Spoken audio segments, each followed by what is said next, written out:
Good morning po mga kabox, kumusta po kayo? Ay! Happy birthday pala kay Tita Rose Almeida. Tita Rose, happy birthday po. Happy birthday po, Tita Rose. God bless po tita, God bless you po. So ngayong araw mga kabox, kakatapos lang po namin mag-vlog kasi maaga kami sa palengke kanina. Ito, tatapusin lang po namin ang aming assignment. Gagawa ko kami ng holistic ting. Dito lang po yan sa paligid natin. Pinuha ko kanina. Mga purol na kasi yung ano, wallet natin. Mixi na. Gawa ko kami ng bago.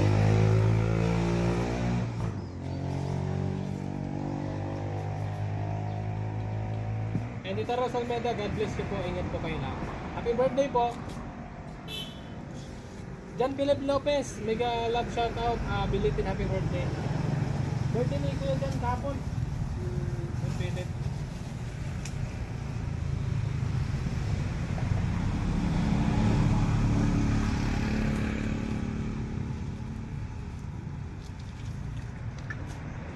O, diba?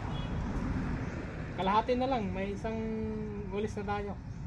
Tsaga-tsaga lang mga boksipag at tsaga lang dito sa bukid. Di ba nagbago sa ng isa, wala may na mao.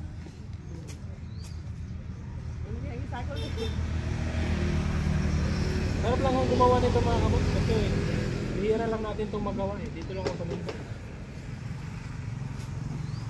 Saka kami din, ngayon lang namin ito nagawa ulit. Sa loob ng mahabang panahon. Ano po, ingat po mga kabok. Ingat, bye-bye.